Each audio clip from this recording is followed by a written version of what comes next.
c'est pour expliquer aux citoyens le déficit. Je sais qu'il y a des citoyens qui sont inquiets un peu de notre déficit qu'on a eu. Le déficit totalise 206 200 $ cette année. Mais dans le déficit, on a 115 000 $ pour les inondations. Vous savez, dans le Grand Saint-Isidore, ce qu'on a fait, bien, ça a coûté 115 000 $ au point de vue des inondations. Il y a aussi toute la roche qu'on a mis dans le Grand Saint-Pierre pour que les gens puissent passer. Puis, en tout cas, pour tout ce qu'on a fait, les sacs de sable, ainsi de suite, faire venir le sable, les sacs qu'on a achetés, ainsi de suite. On en a pour 115 000.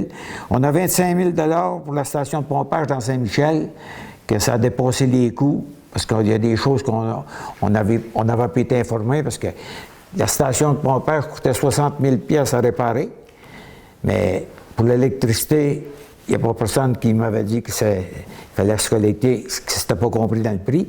Puis en plus aussi, bien, pour les camions qui viennent, parce qu'ils mettent des ballons dans les tuyaux pour que rien s'en aille dans la station pendant qu'elle répare. Fait qu'à ce moment-là, bien, ça aussi, c'est ça qui a fait que la station de pompage nous a coûté 25 000 $ de plus. On a 25 000 $ pour la rampe de mise à l'eau, l'installation de la grille, pour la prolonger, ainsi de suite aussi. Un coup qu'elle est installée, il a fallu faire couler du ciment, pas capable non plus avec les glaces ou peu importe. Après ça, on a eu 11 000 $ du PAC Saint-Giroux. Ça, c'était notre part à nous pour le PAC rural. C'est sûr que dans le PAC rural, ça coûtait plus cher, ce qu'on a installé dans le PAC Saint-Giroux. Mais par contre, avec le PAC rural, bien, la municipalité a fallu défrayer les 11 000 $, puis la balance a été payée avec le PAC rural. Puis on a eu 20 000 $ de sel et abrasifs de plus. Parce que, vous savez, l'hiver qu'on a connu, pas l'hiver d'ici, mais l'hiver 2019, elle a été assez rude. Il a fallu prendre beaucoup de sel et d'abrasifs. Puis on a dépassé le budget de 11 250 pour les services juridiques, ce qui totalise 207 250. Mais moi, je dis aux citoyens, soyez pas inquiets, c'est que la municipalité, on possédait un surplus de 400 quelques mille. Donc, on a épongé le déficit avec ces montants, avec le surplus.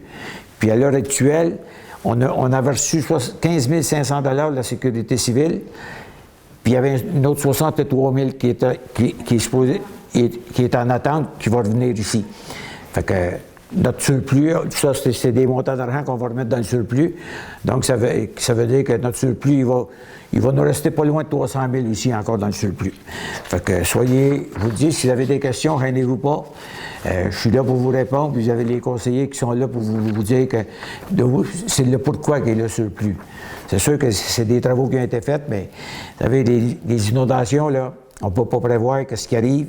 Puis quand il arrive des choses, qu'on n'a pas le choix de le faire en urgence, bien, c'est ce qu'on a fait pour protéger nos infrastructures.